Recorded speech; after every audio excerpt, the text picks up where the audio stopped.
Gente, boa noite. Antes da gente iniciar, só dar alguns avisos, por conta de... Nós estamos conversando aqui antes, por conta de todo esse movimento e essa preocupação com a disseminação, com a proliferação do vírus, né? E nós, que algumas pessoas já nos questionaram, nossa, mas quase todo mundo parou, muitas casas pararam e tudo mais, e nós resolvemos manter as transmissões, tanto de terça como de quarta. Primeiro explicar para quem está assistindo, quem sempre assiste a gente, às vezes não tem noção de que são 7, 5, às vezes 3 pessoas assistindo a palestra presencialmente. Um lugar arejado, aberto, quer dizer, a gente está pedindo para as pessoas que tenham algum tipo de sinal, alguma coisa que indique a possibilidade de estar resfriado ou de estar com algum sintoma, de não vir, né, para não... Só usar o bom senso, né? Nós pedimos para a dona Idê, que é frequentadora assídua, mas já é uma pessoa de idade, não tem problema, mas por precaução, por a gente estar ouvindo que são situações mais complicadas, nós temos pedido para não vir. Mas, de qualquer maneira, nós vamos manter, a princípio não. Hoje, nós conversamos com os palestrantes primeiro, nós conversamos com o Rodrigo falou, não, pode manter que eu vou. O Tavinho, a semana que vem, na terça-feira, está mantido. O que pode ser que aconteça é que, se isso tomar uma proporção maior ou as orientações forem aumentando e as pessoas acharem que é melhor não vir, de qualquer maneira, nós vamos fazer a transmissão. Pelo menos essas próximas 3 terças-feiras já estão confirmadas com o Rodrigo, com o Tavinho e com o Eduardo, que se propuseram a vir independente de qualquer coisa. Então, se por acaso mudar alguma coisa, na semana que vem a gente vai fazer só a transmissão. Só para todo mundo saber, nós já tivemos esse problema. Desde quinta-feira tem acontecido isso muito no movimento, muita gente cancelando, mudando data. Nós tínhamos palestra na sexta-feira de aniversário das palestras e tivemos que adiar. No domingo eu estive em Matão, fizemos com quase portão fechado. Mais um lugar para 400 pessoas, que tinha 10 pessoas, mas fizemos com a transmissão só. Nos pediram e nós acabamos mantendo. Então, até a gente entender direito, nós estamos tentando ajudar nessa prevenção toda. Algumas coisas bacanas estão acontecendo, que nós estamos conversando até com o Rodrigo, e a gente tem conversado isso com muita gente do movimento.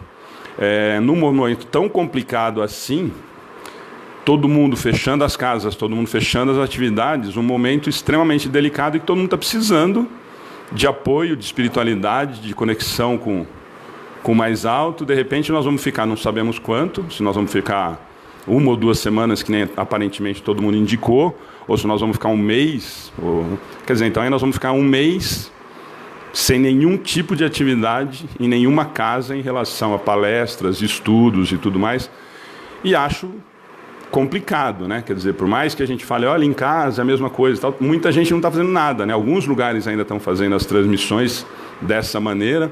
E hoje está começando um movimento bacana que a gente conversou, e o Gu, lá da Casa de Fraternidade, acabou abraçando a ideia. Então, de hoje até o momento que, pelo menos a Casa de Fraternidade e algumas outras estiverem fechadas, nós vamos fazer rodas de conversa online, pelo YouTube. Então, a partir de hoje, até a hora que parar esse movimento das casas fechadas, nós vamos ter todo dia 2 amigos discutindo sobre temas da doutrina. Hoje está começando, então hoje, como eu avisei para todo mundo, nós vamos continuar com as nossas transmissões às terças e às quartas, então terça e quarta nós não vamos compartilhar. Os outros dias, inclusive sábado e domingo, nós vamos ter essa roda de conversa, sempre com 2 ou 3, mas pelo menos 2 palestrantes, conversando ao vivo pelo YouTube, e aí cada casa vai colocar o link lá, vai ser interativo, vai ter participação, nós vamos experimentar para ver o que acontece. Hoje está começando com o Gustavo e com o Orson, eu não tenho a programação inteira, eu vou fazer na segunda-feira que vem com a Sandra Fiore de Araraquara. Nós ainda não definimos o tema, porque isso foi definido hoje à tarde que a gente conseguiu fechar. Então tem algumas coisas que todo mundo está tentando se movimentar para que não fique todo mundo sem a doutrina do lado, que é a hora que eu acho que a gente precisa tá segurando um na mão do outro para não deixar apagar. Entendemos, né? Nós estamos falando eu e o Rodrigo agora, entendemos as casas estarem fechando por precaução, entendemos e acho que é uma atitude sensata. Nós não fechamos porque é um lugar extremamente pequeno e justamente por isso, nós conversamos muito no final de semana, eu e a Ana, para tomar decisão. As atividades onde envolvem muitas pessoas, nós cancelamos. Nós teríamos o bazar no sábado, nós vamos cancelar. No sábado nós vamos dar um almoço para as crianças, porque afinal de contas não dá para deixar eles sem almoço. Inclusive a gente está até repensando na possibilidade, enquanto tiver esse movimento, de pelo menos ir lá, dar o almoço sem as aulas, sem o contato, a gente levar um lanche pronto, alguma coisa, para eles não ficarem sem o almoço. Mas as atividades que envolvem mais pessoas, nós vamos cancelar ou adiar por enquanto. Então, o bazar de sábado nós já cancelamos e, por enquanto, nós vamos manter a palestra de terça, as transmissões, e o estudo de quarta, as transmissões. Inclusive, no estudo, nós já avisamos para o grupo que nós vamos fazer provavelmente em 3 ou 4 pessoas só, e não as 8 ou 9 que tem feito, para justamente não ter muita gente no mesmo ambiente. Tá bom? Gente, eu vou chamar o Rodrigo, que aí mais uma vez, eu já falei para ele, vou agradecer, como eu vou agradecer o Tavinho e o Eduardo nas outras semanas, e foi a primeira preocupação que a gente teve na segunda-feira, de perguntar para o Rodrigo, para o Tavinho e para o Eduardo, se por acaso eles queriam adiar, queriam não fazer a palestra, e a gente faria a mesma coisa que Matão fez. A gente colocaria uma palestra gravada para não ficar sem nada para quem está assistindo. Então eu queria já agradecer ao Rodrigo, que se prontificou na hora, falou, não, nós vamos manter, por mim está tudo bem, se vocês quiserem cancelar eu entendo, mas por mim está fechado. Então o Rodrigo está com a gente mais uma vez aqui, e daqui 3 semanas o Rodrigo vai estar de novo na mesa junto com o Paulo.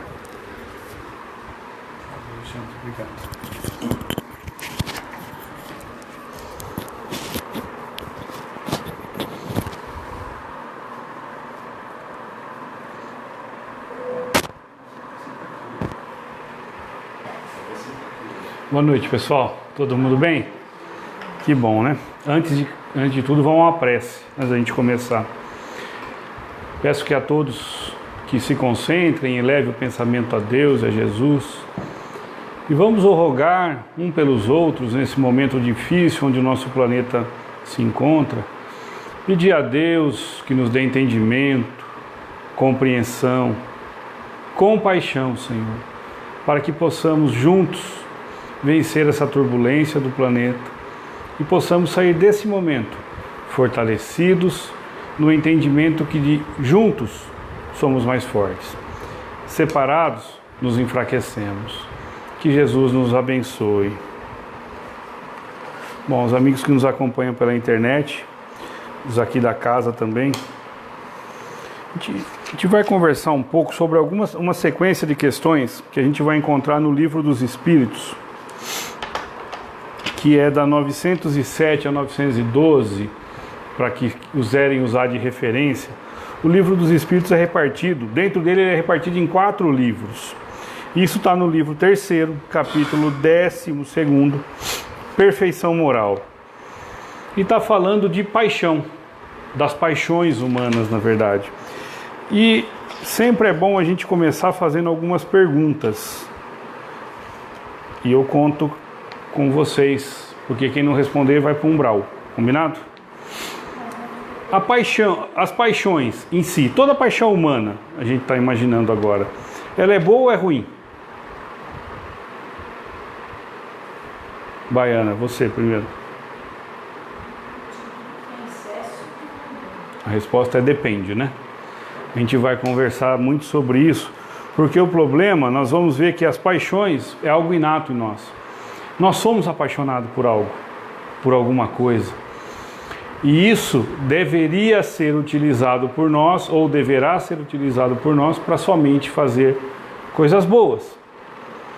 Mas o excesso, o abuso, a sensação superando o sentimento faz com que eu caminhe por caminhos ruins.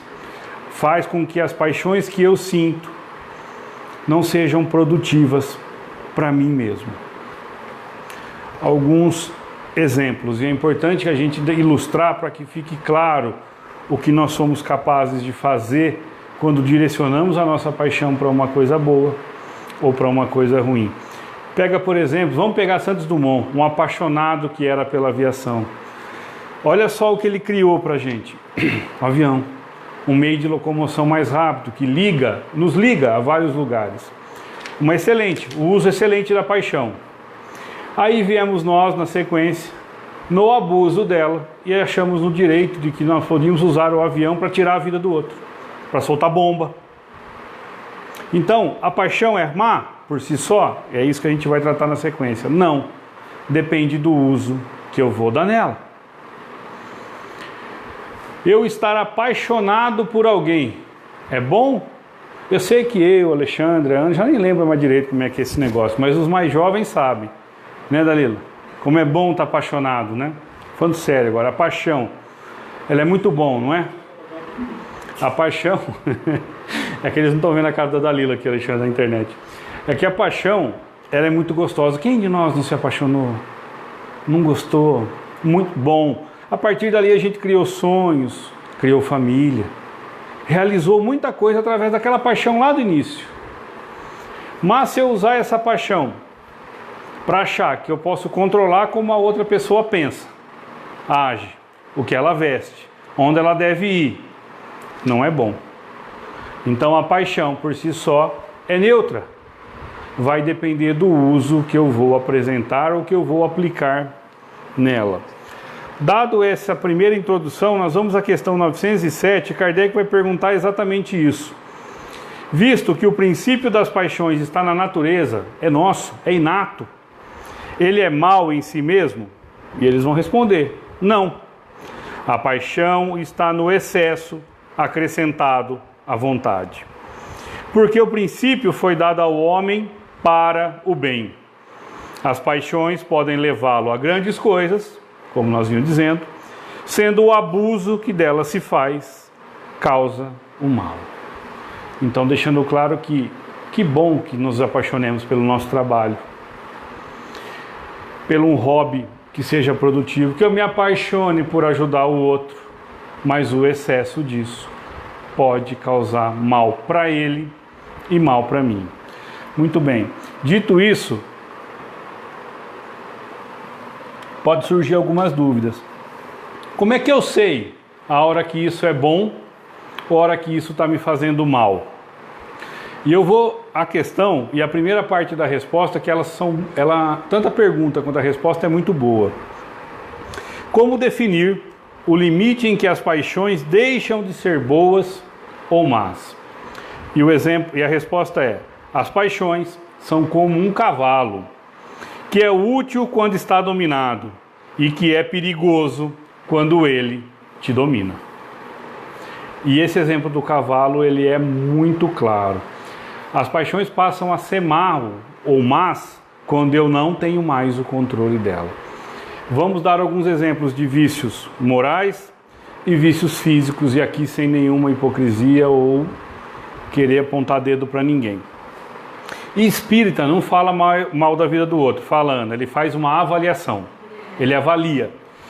Mas quando eu começo a olhar para a vida do outro, por exemplo, e só ver lado negativo, só ver coisa ruim, a pessoa faz uma coisa legal, mas eu falo assim, é que você não sabe o que ela faz. Ou o marido dela é isso, ou o marido dela é aquilo outro, ou ela é isso, ou ela é aquilo. Fazendo avaliação, a gente não fala mal. Eu estou dando cabo a uma vazão de uma sensação, ou sensações, melhor dizendo, que me levam a conexões com coisas ruins, energias pesadas. E quando eu não consigo mais olhar para uma pessoa e ver algo de positivo nela, é porque essa paixão me controla. Eu não mais tenho controle sobre ela, ela me domina. E nós sabemos o que ela causa na nossa vida. Vamos pegar primeiro, eu vou falar de mim. Pelo meu shape, vocês viram que eu estou gordinho, né? Comida é bom? Óbvio que é. E o excesso dela? Prejudicial. Se eu não tenho domínio sobre a minha alimentação, vai me fazer bem ou mal, gente? Mal. Então nós vamos, por exemplo, e aí, como eu disse, nenhum tipo de hipocrisia. Álcool e tabagismo. Qual é o momento que eu controlo ele e qual é o momento que ele me controla? E é importante que a gente pense nisso. Porque enquanto eu controlar ele, tudo bem. Eu não vou aqui discutir se ele faz mal para a saúde ou não, porque não é o foco da nossa conversa. Mas a hora que eu não consigo mais, que ele me controla, que eu não consigo mais viver sem, que a minha vida para por isso, é o cavalo tomando conta. E o que é um cavalo correndo desgovernado? É tombo na cerca, é problema. Eles vão continuar na sequência. Reconhecei, pois, que uma paixão torna-se perniciosa ou má a partir do momento em que não podeis governá-las, e que ela tem por resultado um prejuízo qualquer para vós ou para outro. Então eu diria que a minha paixão passa a fazer mal quando me prejudica e principalmente prejudica o meio aonde eu vivo. Vamos ilustrar tentar ilustrar alguma coisa. Vamos para dentro da nossa casa, família. Lá tem as pessoas, por mais que seja só duas, tem as pessoas mais diferentes do mundo se reunindo ali. E se eu não tenho as minhas manias, tenho os meus costumes, quero estar sempre com a razão, quero sempre que a minha palavra seja a última, isso faz bem para uma relação, gente? Ela é tóxica. Nesse momento eu estou causando prejuízo para outra pessoa, ela não está feliz naquela situação. Há um indicativo de que a paixão está sendo, ou melhor dizendo, que o cavalo é quem está me controlando. Mas qual que é o problema nisso, Rodrigo? Nós conhecemos com doutrina espírita lei de afinidade. E toda vez que eu sou contrário à lei do amor, a questão 614 vem dizer que a gente é até infeliz nesse momento quando se afastamos da lei de Deus. E quando afastados da lei de Deus, sabemos que tipo de pensamento ronda a minha vida, que tipo de sintonia mental eu estou sendo acompanhado por decisão única e exclusiva minha. Seguindo, eles vão dizer para nós mais abaixo: as paixões são alavancas que duplicam as forças do homem e o ajudam na realização dos objetivos da providência. Mas, se em lugar de dirigir, o homem se deixa dirigir por elas, cai nos excessos, e a própria força que em suas mãos poderia fazer o bem, recai sobre ele e o esmaga. E a gente vai explicar um pouco mais sobre isso. As paixões são alavancas que duplicam as forças dos homens, a força do homem. Olha quantas invenções, quanto estamos evoluídos porque alguém se dedicou a trazer para nós energia elétrica, internet, celular, tantas outras coisas que alguém ou nós nos apaixonamos por isso. E está fazendo o combinado com a providência divina. Olha só, a providência divina então se usa daquilo que está dentro de nós para fazer o bem. E vamos a um exemplo. Imaginemos o seguinte, eu não, né? Mas vamos ao exemplo, eu, homem, tenho por paixão ajudar o próximo, querer bem-estar dele, que a sua saúde esteja bem. Então eu penso assim, eu posso ser prefeito de Pederneiras. Por isso que eu disse eu não. Eu posso, porque eu não tenho vocação política. Mas eu posso então ser prefeito de uma cidade. E se de fato essa paixão por ajudar o outro for o que me motiva, eu vou melhorar a educação. Vocês concordam ou não? A saúde, cultura. Sou capaz de melhorar as condições de trabalho dos munícipes ou das pessoas que vivem naquela cidade. Isso não é bom, gente? Não ajudei muita gente? A providência divina se utiliza das minhas paixões. Mas, ao contrário, quando eu entendo que agora eu mando e que, em vez de fazer para os outros, eu posso fazer para mim, eu começo a negligenciar a educação, a saúde, a cultura, o esporte, para que os recursos, ou mais do que o recurso, o poder ele é tão entorpecente quanto, eu começo a ter um benefício próprio, financeiramente falando disso. Eu fiz o bem para a população? Eu fiz tudo aquilo que eu combinei com a providência divina? Não. Então assim, não pensem que nós estamos no nosso trabalho por acaso. Que você faz o que você faz porque você escolheu, isso é uma verdade, você escolheu, mas lá no plano espiritual, e nos foi autorizado a exercer essa profissão, ou essa vocação, ou ser tantas outras coisas, porque está combinado. Nós alinhamos tudo isso e vamos prestar conta se o cavalo tomou conta de nós. Indo à frente, todas as paixões têm seu princípio num sentimento ou necessidade natural. Vocês concordam? Às vezes eu preciso de alguma coisa, quer seja algo para me locomover, quer seja algo para melhorar a minha situação, a minha estrutura, eu vou lá, me dedico, estudo, me esforço, me preparo para que eu consiga aquilo. Então, no princípio, a paixão não é o mal, visto que repousa uma das condições providenciais da nossa existência. A paixão propriamente dita é o exagero de uma necessidade ou de um sentimento. Ela está no excesso e não na causa. E esse excesso torna-se mal quando tem por consequência um mal qualquer. Vamos voltar à nossa relação que a gente vinha conversando. Um dos nossos vícios, o mundo hoje, principalmente quando se acessa, e não porque elas são más, as mídias sociais ou a televisão, enfim, a sexualidade ou a sensualismo está exposto. Gente, tem algum problema manter relação sexual? Vamos, espíritas, não. Nenhum. E promiscuidade, tem problema? Tem. Então eu ter parceiro, manter relação sexual, né, não é o mal em si. Qual que é o mal? A promiscuidade. Quando eu faço disso uma forma de viver, quando eu faço disso, quando eu uso isso para fazer mal para mim e para os outros. Então a gente tem que olhar para essa questão de paixão, senão a gente vai achar que nós não podemos mais se apaixonar por nada. Eu me apaixonar por balé é ruim. Ser apaixonado por futebol é ruim, gente? Faz mal? Só se for corintiano.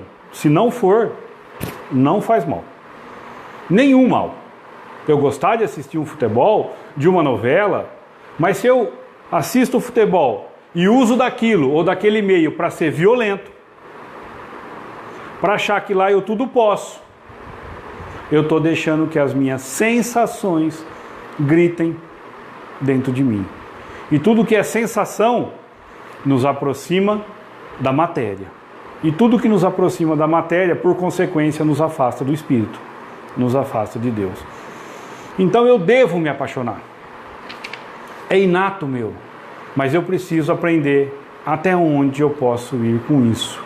Porque senão, ao invés de estar fazendo um bem, eu vou estar causando um mal para mim e para os outros, né? Toda paixão que aproxima o homem da natureza animal o distancia da natureza espiritual. Toda vez, sabe aquele dia 5 que a gente vai no banco e a fila está enorme? Que aquele espertinho vem e fura a fila? Quando a gente pensa o que a gente pensou agora, é natureza animal. É instinto. É desejo de revide. Ah, mas nós temos que concordar com o que ele fez? Óbvio que não.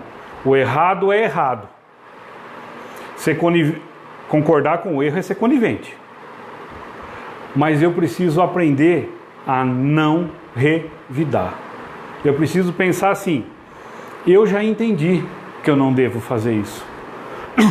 Não porque alguém me disse, porque eu entendi que fazer o certo é bom e não interessa o que os outros acham. Mas quando eu vou para o revide, mesmo que seja mental, eu estou me aproximando de novo do homem velho a que Jesus se referia no Evangelho. Aquele homem que deixa que os... Juro que não é coronavírus, começou agora.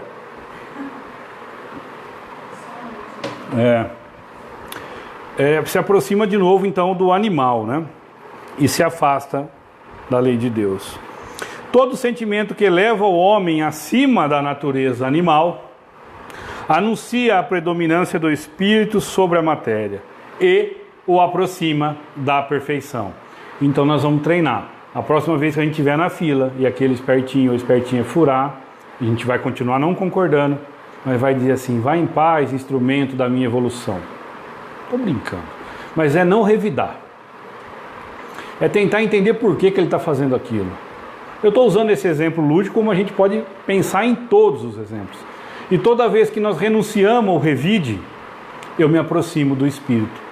Porque nós não vamos nos enganar, que eu não sou Rodrigo, eu estou Rodrigo. E quanto mais eu me desprender do materialismo que me domina, mais logo ou mais rápido eu não preciso encarnar nessa situação que eu encarno, de angústia, de dor, de sofrimento, de revolta. Porque o nosso grande problema é a revolta perante Deus. A gente não aceita várias situações, porque nós somos rebeldes. Sabe aquela criança que deita e bate o pé e a mão no chão? Eu não quero, eu não quero, eu não quero. Essas somos nós. Deus fala, filho, isso aqui é o melhor, mas eu não quero. Quando eu entender que o outro não é o motivo do meu destempero, que o motivo do meu destempero sou eu, tudo vai ficar mais fácil de eu controlar isso em mim. Porque o mundo que eu quero só pode começar em mim. Não dá para começar em outro lugar, né? Na questão da sequência 909, a Dalila vai lembrar, quando nós fomos em Araraquara, Alexandre, fazer o estudo lá que eu comentei com você, com os meninos, o Paulinho falou para mim, Rodrigo, pega essa questão e cola na geladeira, mas do lado de fora, ele brincou comigo, porque é a questão que nós devemos ler todo dia, e foi o que me motivou a conversar muito sobre isso hoje. Até eu peço que leiam em casa depois, os amigos que nos acompanham pela internet, porque vale refletir muito sobre ela.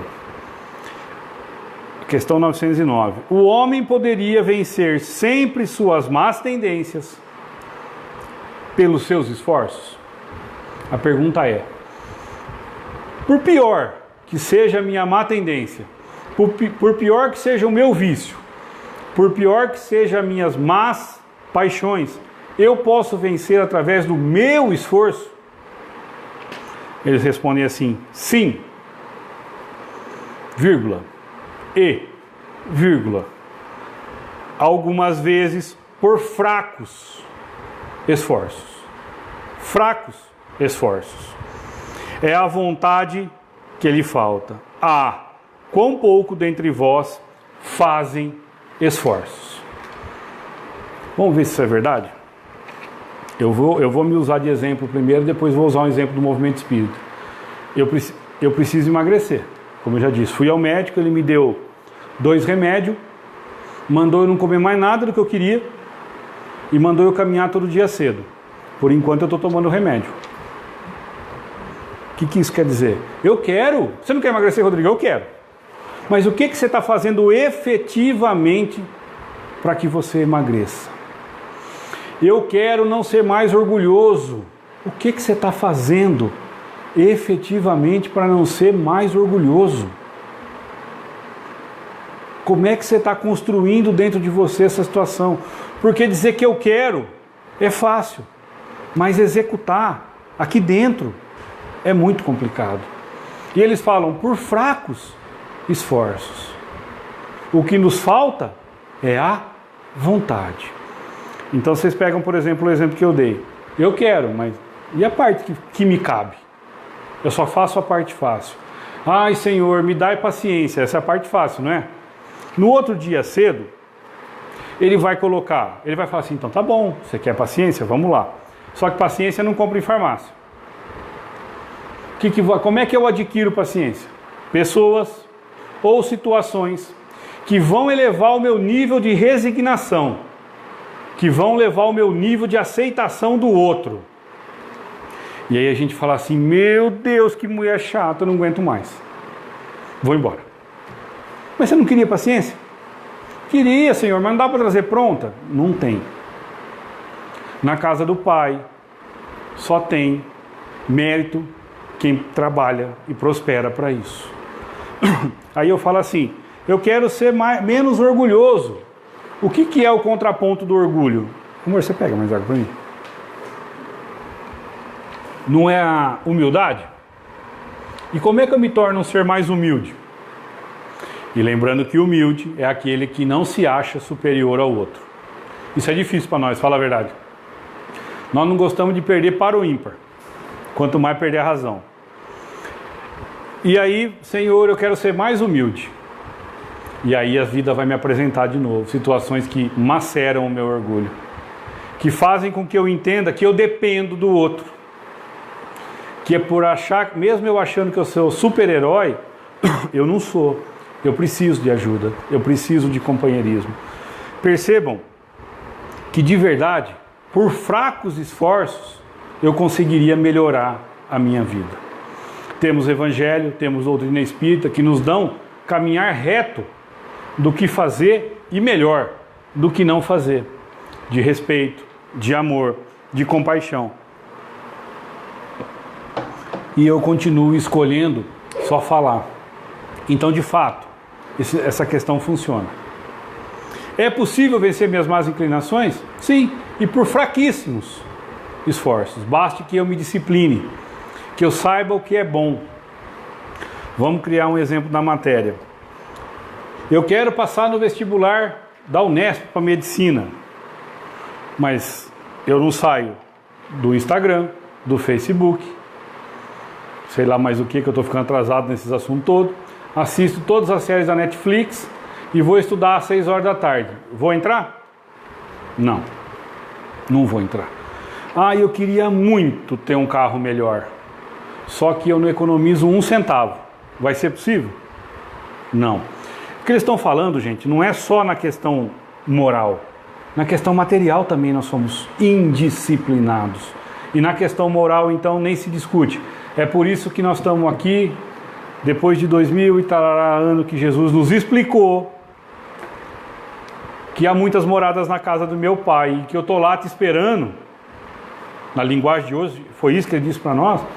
E nós não chegamos até lá por causa dessa teimosia, dessa insistência de não aplicar em mim o que eu falo para os outros, que nós somos bons de dar conselho, não somos? Faz isso que vai dar certo, faz aquilo outro. Se a gente fizesse em nós mesmos, estaria tudo certo. Muito bem. Kardec, eu sempre falo isso, eu sei que o Alexandre, o pessoal que estuda o Livro dos Espíritos também, as perguntas de Kardec são tão boas quanto as respostas, porque ele vai conduzindo o assunto muito bem. E aí ele vai perguntar na 910 assim, mas tá, eu tô sozinho nessa? Não tem ninguém para me ajudar, né? Na minha caminhada, então é só eu sozinho, se eu não estou dando conta, não tenho ninguém para me ajudar? Ele pergunta efetivamente: o homem pode encontrar nos espíritos uma assistência eficaz para superar as suas paixões? De novo, o homem pode encontrar nos espíritos uma assistência eficaz para superar as suas paixões? E aqui, nós não vamos se preocupar com nomenclatura. Anjo guardião, mentor, santo, o nome que a gente quiser dar, não tem problema. Jesus nos orienta que a letra mata, mas o espírito vivifica. Então vamos pegar o cerne da resposta. Se ele ora a Deus e ao seu bom gênio com sinceridade, grifem sinceridade na mente de cada um por enquanto, os bons espíritos virão certamente em sua ajuda, porque é a sua missão. Vejam só, todos nós temos então um anjo guardião, um mentor, um protetor, o nome que a gente queira dar. Eles estão prontos para nos ajudar, mas ajudar não significa que vai fazer. Vamos lá. Atendimento fraterno, uma das ferramentas assim maravilhosas do movimento espírita, ao qual eu cheguei no movimento espírita através dele. Então nós vamos falar dentro do movimento espírita para ninguém ficar bravo com nós. Chega aqui a pessoa aqui no Amigos do Bem, e eu sei que a Ana, a Alexandre, a galera vai atender ele. Quando alguém chega doente, que seja do espírito, ele quer o quê? Falar. Ele precisa falar. E ele fala. Fala tudo que ele precisa. E o pessoal ouve. Aí, a Ana, o Alexandre vai dizer assim para ele: olha, irmão, você precisa vir aqui umas 4 ou 5 terça-feira, assiste a palestra, toma o passe, ou o tratamento espiritual, depende do que cada casa fornece. E ele está doente, ele topa o tratamento. E de fato ele vem, ouve mensagem sobre o Evangelho, muda o padrão vibratório, os passes vão dissipando as energias ruins. Chega um momento que ele se sente forte. O que a gente faz? Vai embora. O assunto está resolvido. Eu vim aqui para me curar, estou curado. Só que aí eu vou viver, como dizia Jesus, dissolutamente de novo. Viver da mesma maneira perniciosa como eu vivia. Falando mal, fazendo todos os vícios que eu tinha. E toda aquela sensação ruim se volta de novo. Aí eu tenho a brilhante ideia. Onde eu vou? Lá no Amigos do Bem. E aí o atendente, que já conhece ele, deixa ele falar e começa a dizer assim: não, irmão, você tem que tolerar sua mãe, seu pai, seu patrão, sua esposa. Procura perdoar. O problema não está nele, está na forma como você olha para o problema. E vai tentando mostrar para ele, ou para nós, que o autor e arquiteto da minha vida sou eu mesmo. E aí a gente já fica impaciente na cadeira. Mas que conversa estranha que é essa? Da outra vez que eu vim aqui foi tudo bom, agora eles querem que eu mude, e eu gosto tanto de ser assim. Aí, para não ficar chato aquele dia, ele assiste a palestra. Toma o passe. Chega na esquina e fala assim: gente, vocês conhecem um centro bom em Pederneiras? Que aquele lá é fraco, hein? Porque lá não resolveu o meu problema. O meu problema. Quem resolve sou eu. Os bons espíritos vão me auxiliar? Vão. Quando eu me dirigir a eles e disser assim: irmão, anjo, Jesus, eu não estou suportando mais. Essa paixão ou essa forma de viver está me controlando. Eu não tenho mais força para sair dessa situação. Gente, remontem a memória de cada um de vocês quando a gente teve uma situação mais difícil, aonde o nosso orgulho foi dobrado e nós pedimos sinceramente a Deus que nosso problema não tenha sido solucionado. Talvez não da maneira que eu queria, porque a maneira que eu quero não é a melhor sempre. Mas o problema foi resolvido. Quando eles falam que a gente deve orar com sinceridade, pode soar estranho para nós.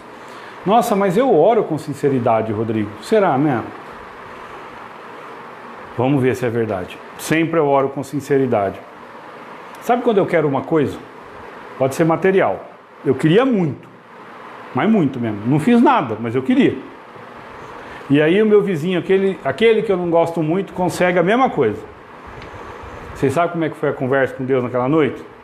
Foi assim, ó: Senhor, eu que vou lá dar palestra, terça sim, terça também, que faço isso, que faço aquilo, que todas as coisas boas. Faço isso, faço aquilo outro, o Senhor não me concedeu. E justo para aquele que não sai daquele lugar, que faz isso, que faz aquilo outro. Olha só, Senhor, como o Senhor foi ruim para mim.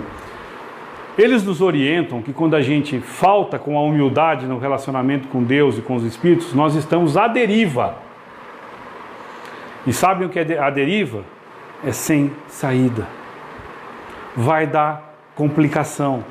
Alguma coisa vai sair errado no final. Eles têm por missão nos auxiliarem, desde que peçamos com sinceridade.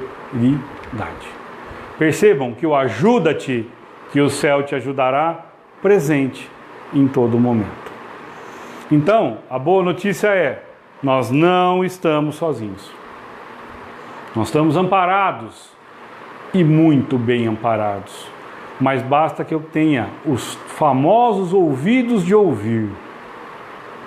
No Evangelho, não vou me recordar exatamente o capítulo, ele vai dizer assim, falando sobre esse assunto: imagina que você está no deserto, já sem força, e tem uma encruzilhada.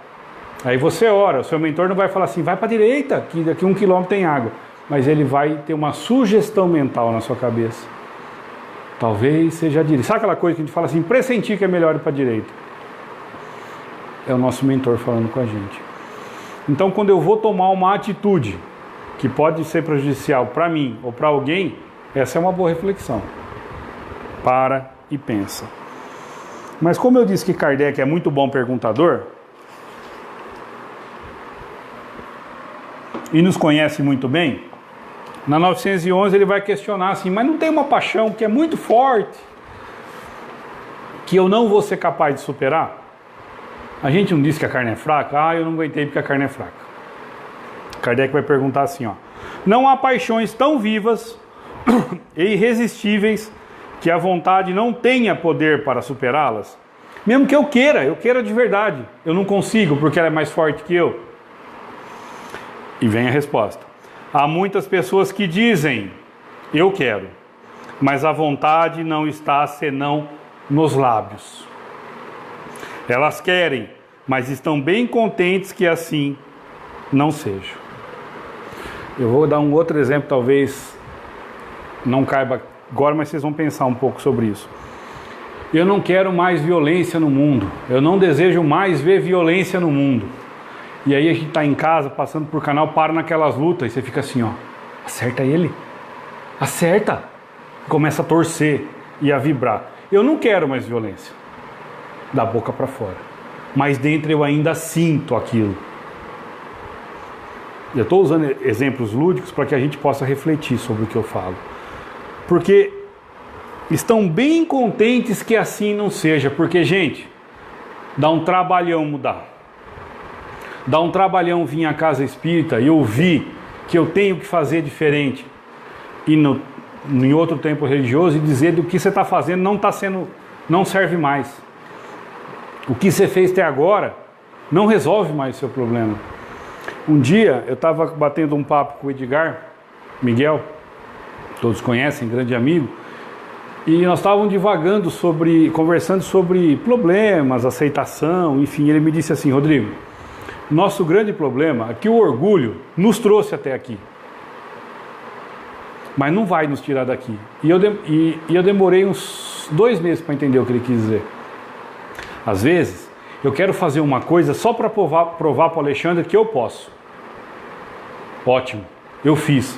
E aí? Me trouxe até aquela situação, mas não vai me tirar dali, porque não é o orgulho o que nos move, ou que devia nos mover. É o amor, é a bondade, é a benevolência, né? Estão bem contentes que assim não seja.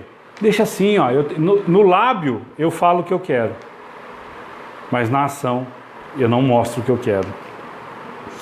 Quando se crê não poder vencer suas paixões, é que o espírito nela se compraz. A gente está satisfeito naquele vício que a gente vive, em consequência de sua inferioridade.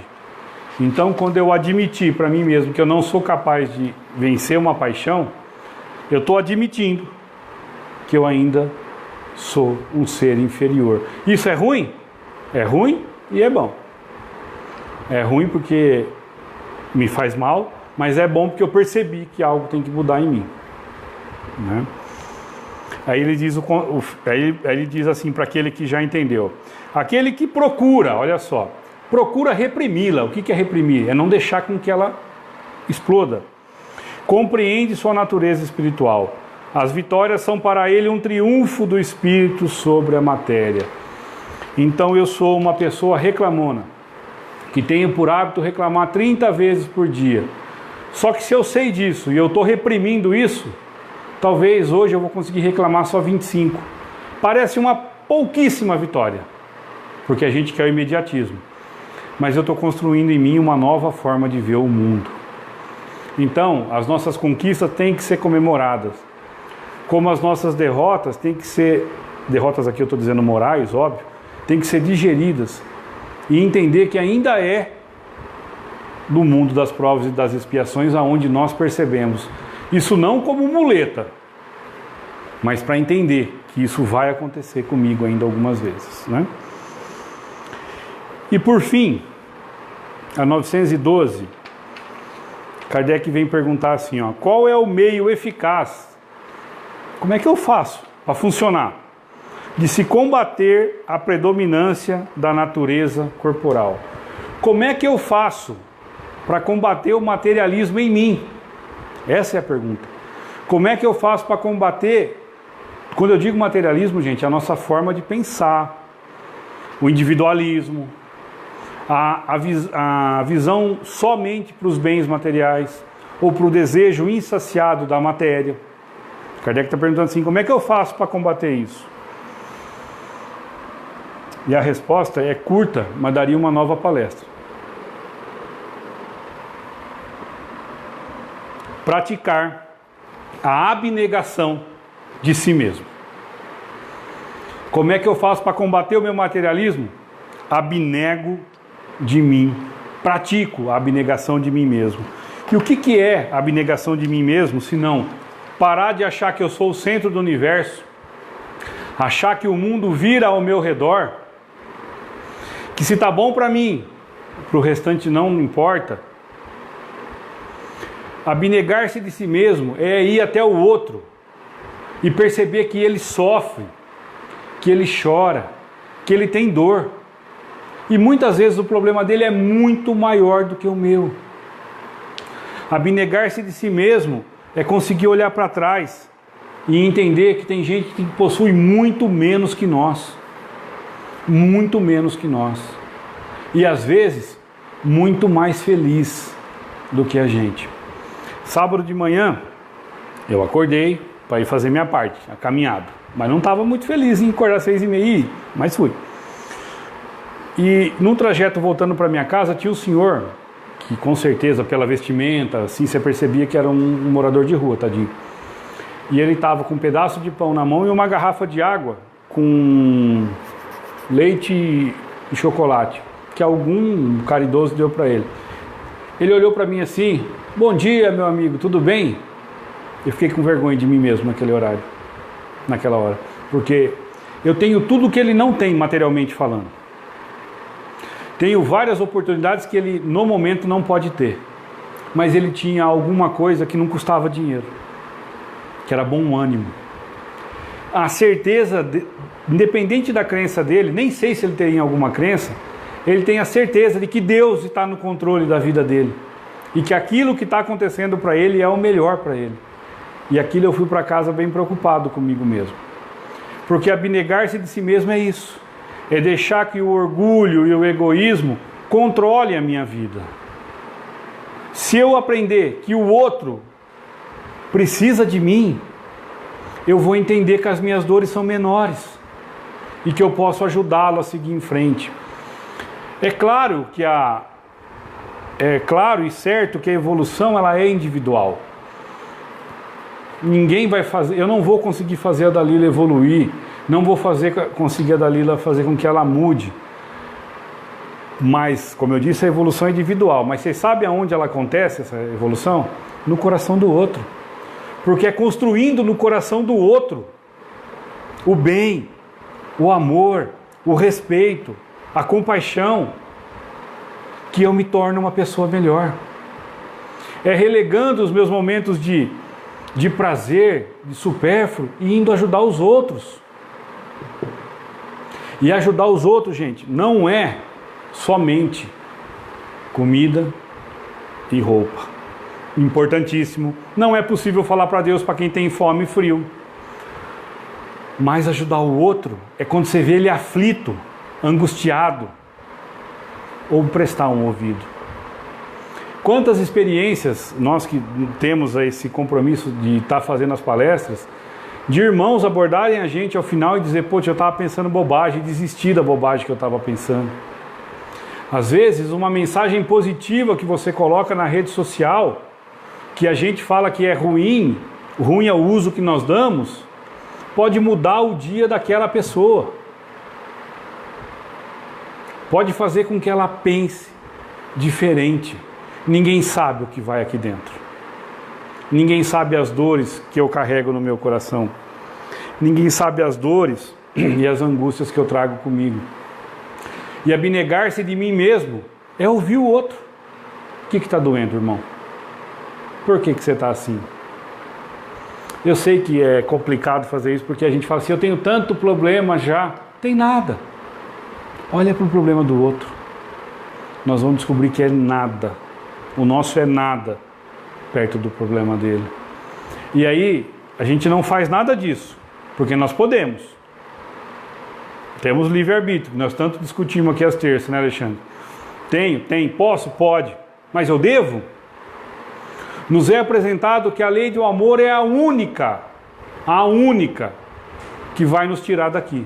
E quando eu digo tirar daqui, é tirar da angústia, da dor, do sofrimento. E eu continuo a não aceitando esse convite. E não entendo que as minhas paixões, elevadas a exponencial 10, me prejudicam. Porque me prendem aqui. Fazem com que o meu compromisso com esse planeta aumente a cada vez mais. Porque eu penso e vivo matéria. Eu penso e executo o bem só para mim. E aí a gente vai à obra, o Livro dos Espíritos, eles estão dando a receita certinho de como não fazer. Ou melhor, de como usar o que é bom a nosso favor, para ajudar, para construir, para melhorar, para diminuir as dificuldades do irmão. E o quanto é bom eu me esforçar. Porque se eu me esforçar, por fracos esforços, eu vou ser melhor hoje do que eu fui ontem. E amanhã eu vou ser melhor do que eu fui hoje. E esses fracos esforços somados ao sequência dos dias vai fazer de nós fortalezas morais. Fortalezas onde a angústia, fortaleza onde o medo não vão encontrar mais morada. Problemas vão continuar existindo? Vão, porque eles são importantes para a nossa caminhada, mas eu não vou mais me afligir com eles. E estar em paz, mediante as tribulações da vida, é algo que nós devemos buscar e muito. Porque resolveremos os problemas serenos e tranquilos, porque temos a certeza da fé raciocinada construída em mim, do que o que está acontecendo agora é o melhor para mim. Muito obrigado, Alexandre e Ana, pela oportunidade, foi muito bom. Obrigado aos amigos pela internet, os que aqui estão presentes. Minha gratidão pela presença de todos. E que as reflexões da noite possam, de alguma maneira, causar em nós impacto positivo. E que nós possamos avaliar como nós estamos conduzindo a vida e fazer diferente. Obrigado.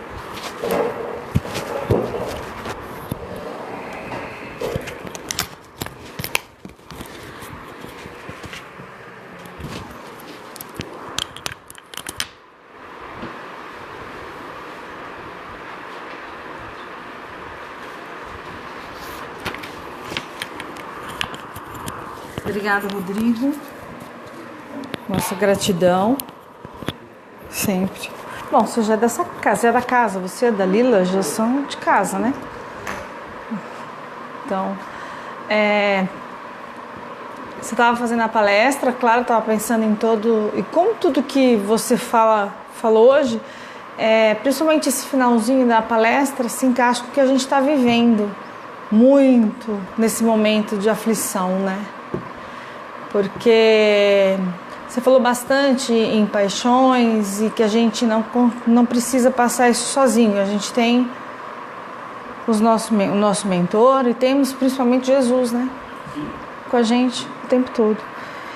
E esse momento onde está havendo esse desespero, esse tumulto todo, não estou dizendo que é exagero o tumulto, não é uma opinião minha, não é isso. Eu acho que a gente tem que ver o que o Ministério da Saúde fala e não em vários vídeos que a gente recebe, porque cada vez que a gente assiste um vídeo e não é certeza e aquela coisa piora e fala que só vai piorar, enfim, a gente entra nessa vibração de tristeza, de desespero. E o Rodrigo disse aqui nessa palestra toda, mas o finalzinho foi fantástico. E é o que eu acho, e hoje eu falei para muitas pessoas que me procuraram, porque as pessoas sabem que a gente é espírita, e eles veem como... Parece que meio que te desafiam, né? Você é tão espírita, você tem uma religião, você tem fé, e aí, o que você diz disso tudo, disso que Deus está fazendo? Né? Então, primeiro de tudo, nada acontece sem a vontade de Deus. Isso é óbvio, isso é ter fé no Criador. Segundo, como o Rodrigo disse aqui, como a gente administra tudo isso, a gente sabe que a gente não está sozinho, né? E E terceiro, lembrar que Jesus disse que nunca abandonaria o barco. Nunca deixaria a gente na mão. Ué, se Deus sabe tudo o que acontece, e aí vem vários bordões da Bíblia e outros, não cai uma folha sem que Deus caiba, não cai um fio de... Bom, agora entra em desespero por quê? Eu acho que tem que ser feito o que tem que ser feito. O Ministério da Saúde falou que é para fazer asepsia, vamos aprender a fazer asepsia, vamos fazer o que tem que ser feito, como a gente está tentando fazer aqui. Não entrar em aglomeração, enfim. Mas a fé não pode ser perdida nos planos de Deus para nós. E o Rodrigo veio dizer isso claramente. Eu não estou sozinha nesse barco aqui, não estou. Cadê a nossa fé em Jesus? Então, eu falei muito isso para as pessoas hoje, porque eu trabalho em consultório médico e aí é um problema, é aglomeração e as pessoas ficam preocupadas. Enfim, eu falei, gente, e eu disse, independente da religião, vocês não têm um apego em Jesus? Jesus não está aqui, quer dizer, ele nunca foi embora, na verdade. Ele estava antes de encarnar na Terra e continua com a gente. Então, isso faz parte do passe. Eu queria que a gente acalmasse os nossos corações. E aí é uma opinião minha, um conselho da Ana, não é da doutrina espírita. Chega de tanto vídeo e informação que são completamente, às vezes descabidas, às vezes até tem noção, mas a gente não é doutor em medicina para saber se aquilo realmente, né? Então, assim, vamos ouvir o que tem que ser ouvido. O Ministério da Saúde tem que ser ouvido. O que ele mandou fazer? Vamos fazer. Beleza? E aí a gente vai, desliga o celular, apaga a mensagem, lava a mão, passa álcool gel 70, beleza? Na maçaneta, não sei o que, é isso que a gente tem que fazer. Mas parar com a vibração negativa de tristeza e de desamparo, porque nós não estamos desamparados. Não estamos desamparados. Eu tenho uma fé tão grande nisso, de não desamparo,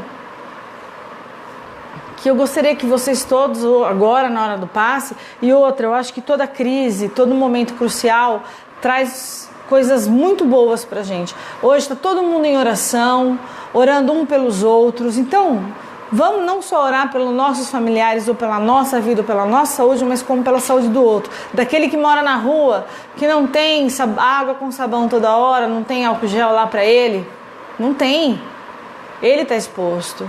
Né? Não vamos sair, a Dora tá sempre na nossa página, e eu, show de bola que a Dora colocou, ela veio da página do Tati Sávio, conheceu Amigos do Bem, e ela nos ajuda muito. Dora, fantástico. Não vão correndo ao supermercado fazer compras exorbitantes, porque tem gente que não tem dinheiro para isso. Se realmente virar um problema sério, as pessoas têm dinheiro contadinho, às vezes para comprar a mistura do dia. Então não façam isso. Pensem no próximo. E pense naquele que não tem o álcool gel mesmo. Se você encontrar, compra, vai distribuir na rua. Faz alguma coisa. Se o seu desespero é tanto, se o outro pegar este vírus, eu estou mais propenso a pegar. Então vamos pensar no próximo.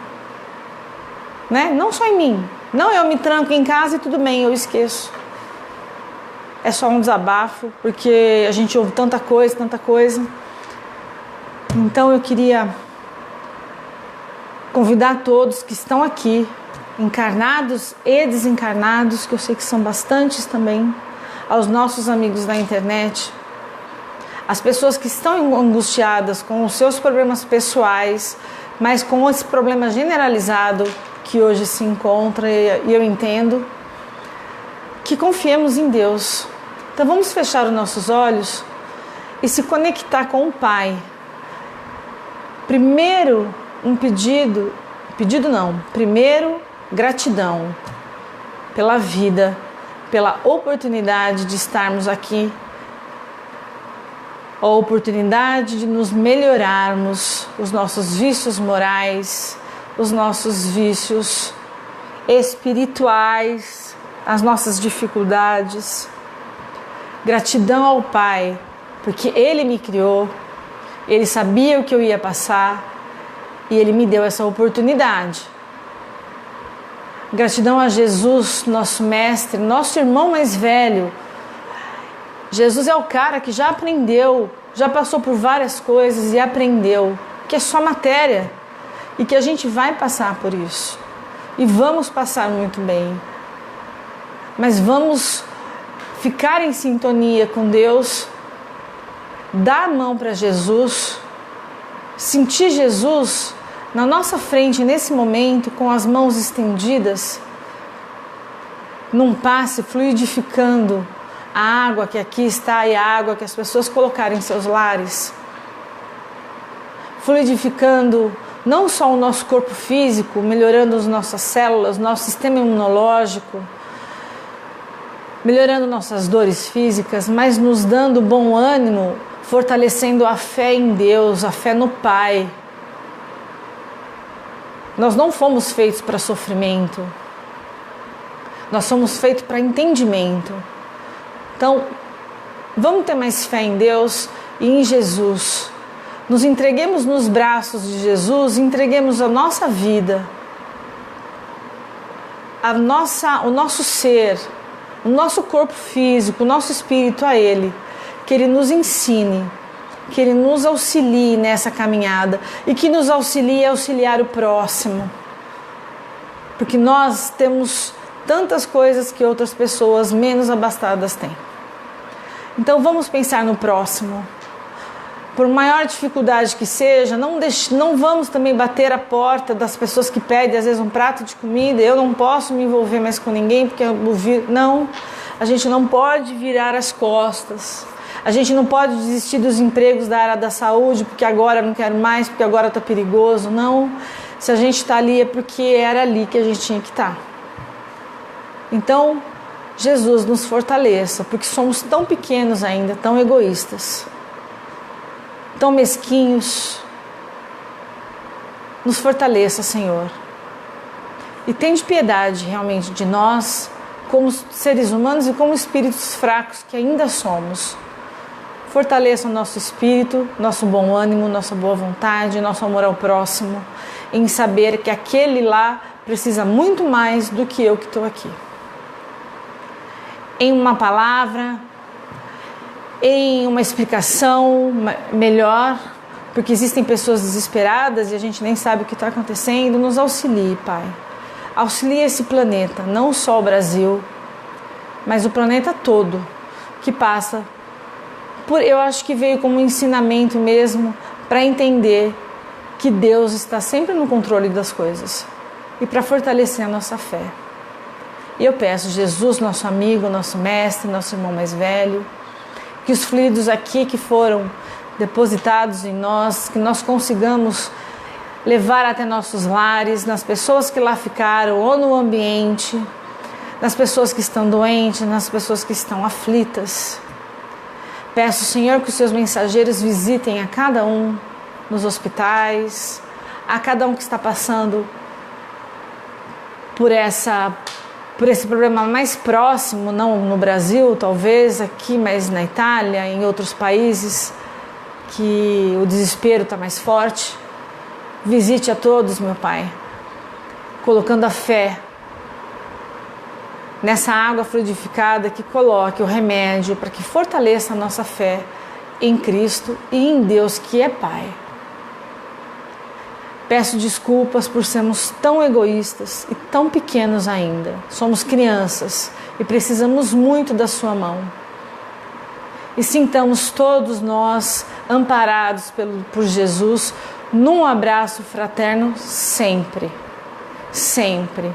Ele nos está dando as mãos e sempre nos abraçando e nos protegendo e nos amparando.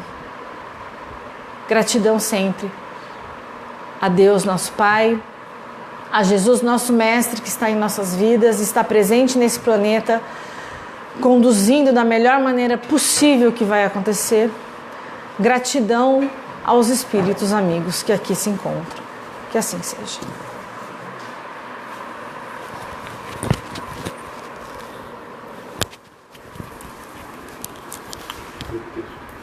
É um texto.